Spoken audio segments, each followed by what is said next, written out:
La CEDEAO s'est dit préoccupée par les propos de Guy Marius et condamne les excès verbaux à l'égard des chefs d'État et des gouvernements des États membres. Je vous montre la vidéo dans quelques instants. La présidente du Parlement de la CEDEAO dit que les membres sont libres d'exprimer leurs différents points de vue et également d'accueillir les opinions dissidentes. Mais moi je me pose une question, à quel moment Guy Marius a insulté un chef d'État ou alors un membre du Parlement? Dites-moi dans les commentaires si je me trompe. Est-ce qu'on est vraiment libre d'exprimer son point de vue au sein de la CEDEAO? Si Guy Marius avait vraiment eu tort lors de l'altercation qui a eu lieu entre lui et la députée Adjaratou Traoré, parce que je suis convaincu que c'est ça, c'est la goutte d'eau qui a débordé le vase, je pense que la députée, elle aussi, devrait être punie parce que c'est elle qui se lève de son siège et descend. Donc en fait, c'est elle qui se lève de son siège et descend pour pouvoir s'affronter avec le député Guy Marius Sama. Je m'attendais à ce que la présidente de la CEDEAO vienne nous éclaircir sur les questions qui ont été posées et dont les réponses permettront de comprendre qui dirige réellement la CEDEAO. J'ai comme impression que la CEDEAO est en train d'étouffer toute personne qui touche au sujet très sensible comme l'a fait Guy Marius.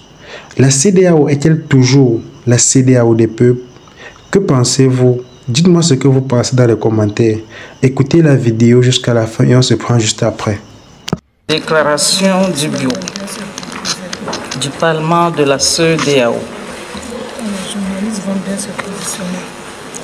Le bureau du Parlement de la CEDEAO tient à exprimer sa profonde préoccupation et désapprobation face aux excès verbaux observés au cours de nos sessions à l'égard des chefs d'État et de gouvernement des États membres de la CEDEAO par un des nôtres.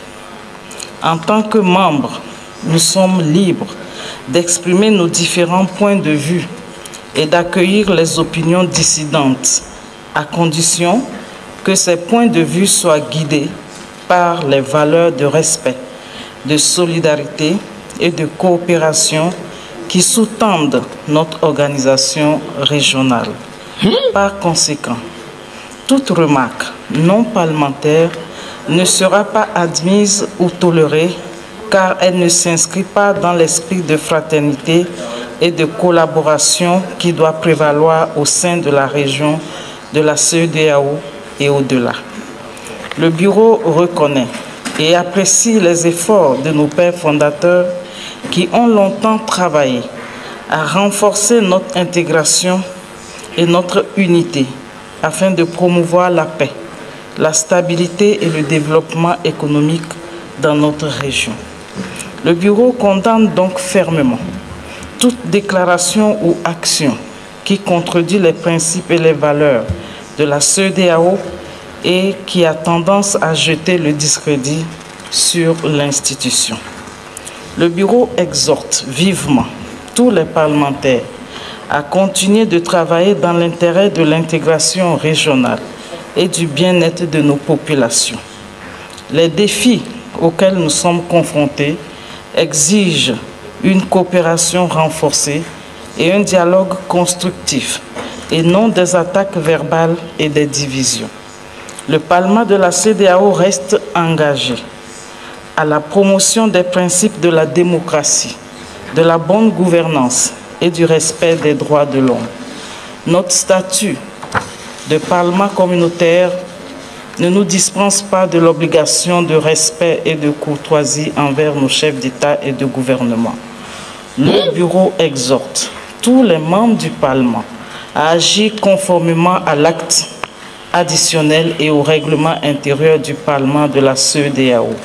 En outre, le Parlement réaffirme son soutien et sa coopération avec l'autorité des chefs d'État et de gouvernement de la CEDEAO en vue de la réalisation des aspirations profondes des peuples de la communauté.